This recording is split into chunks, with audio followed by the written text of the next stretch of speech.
അലാസ്കയിലെ മഞ്ഞുമൂടിയ സ്ഥലത്ത് അതിജീവനത്തിലും യാത്രയിലും മിടുക്കനായിരുന്നു ജെയിംസ് ടോപ്ലർ.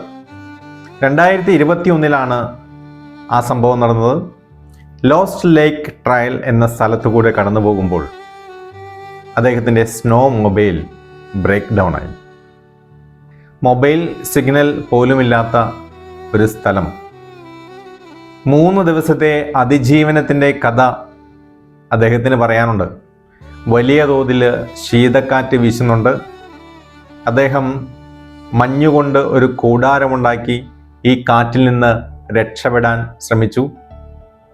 കയ്യിലുണ്ടായിരുന്ന സിഗരറ്റ് ലാമ്പ് ഉപയോഗിച്ച് ഐസ് ഉരുക്കി അതിൽ നിന്നും ജലം കുടിക്കാനായി ഉപയോഗിച്ചു. സമീപത്ത് നിന്നിരുന്ന മരത്തിൻ്റെ കമ്പുകൾ കത്തിക്കാൻ ശ്രമിച്ചെങ്കിലും കനത്ത കാറ്റിൽ അത് സാധ്യമായില്ല.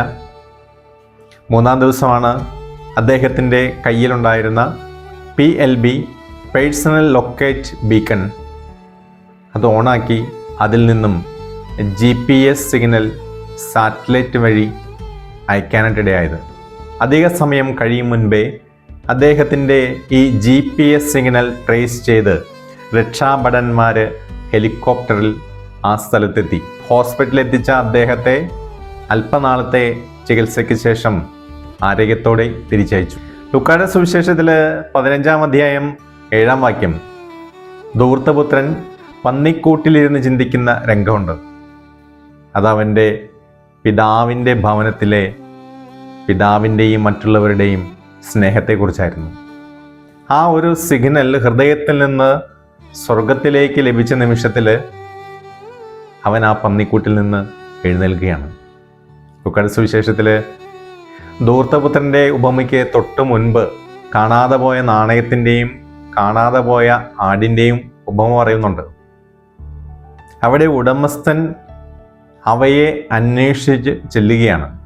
എന്നാൽ പിതാവിൻ്റെ സ്നേഹം വിട്ടെറിഞ്ഞു പോയ ധൂർത്തപുത്രന് ആ സ്നേഹത്തിൻ്റെ സിഗ്നലുകൾ തിരികെ ലഭിച്ചപ്പോഴാണ് പിതാവിന് അവനെ തിരികെ ലഭിച്ചത്. പിതാവായ ദൈവത്തിൻ്റെ സ്നേഹത്തിൽ നിന്ന് നാം എല്ലാവരും എവിടേക്കോ ഇറങ്ങിപ്പോയിട്ടുണ്ട്. ദൈവത്തിൻ്റെ ആ സ്നേഹം ഓർക്കുമ്പോൾ ഇനിയും വറ്റിപ്പോകാത്ത സ്നേഹത്തിൻ്റെ സിഗ്നലുകൾ സ്വർഗത്തിലേക്ക് അയക്കാൻ പരിശ്രമിക്കാം. അതായത് അനുതപിക്കുന്ന പാപിയെക്കുറിച്ച് സ്വർഗത്തിൽ സന്തോഷമുണ്ടാകും. അനുതാപത്തിലൂടെ പശ്ചാത്താപത്തിലൂടെ സ്വർഗത്തെ ലക്ഷ്യമാക്കി നമുക്ക് നീങ്ങാം. സ്വർഗം നമ്മുടെ നേരെ വാതിലടക്കില്ല. ദൈവം അനുഗ്രഹിക്കട്ടെ.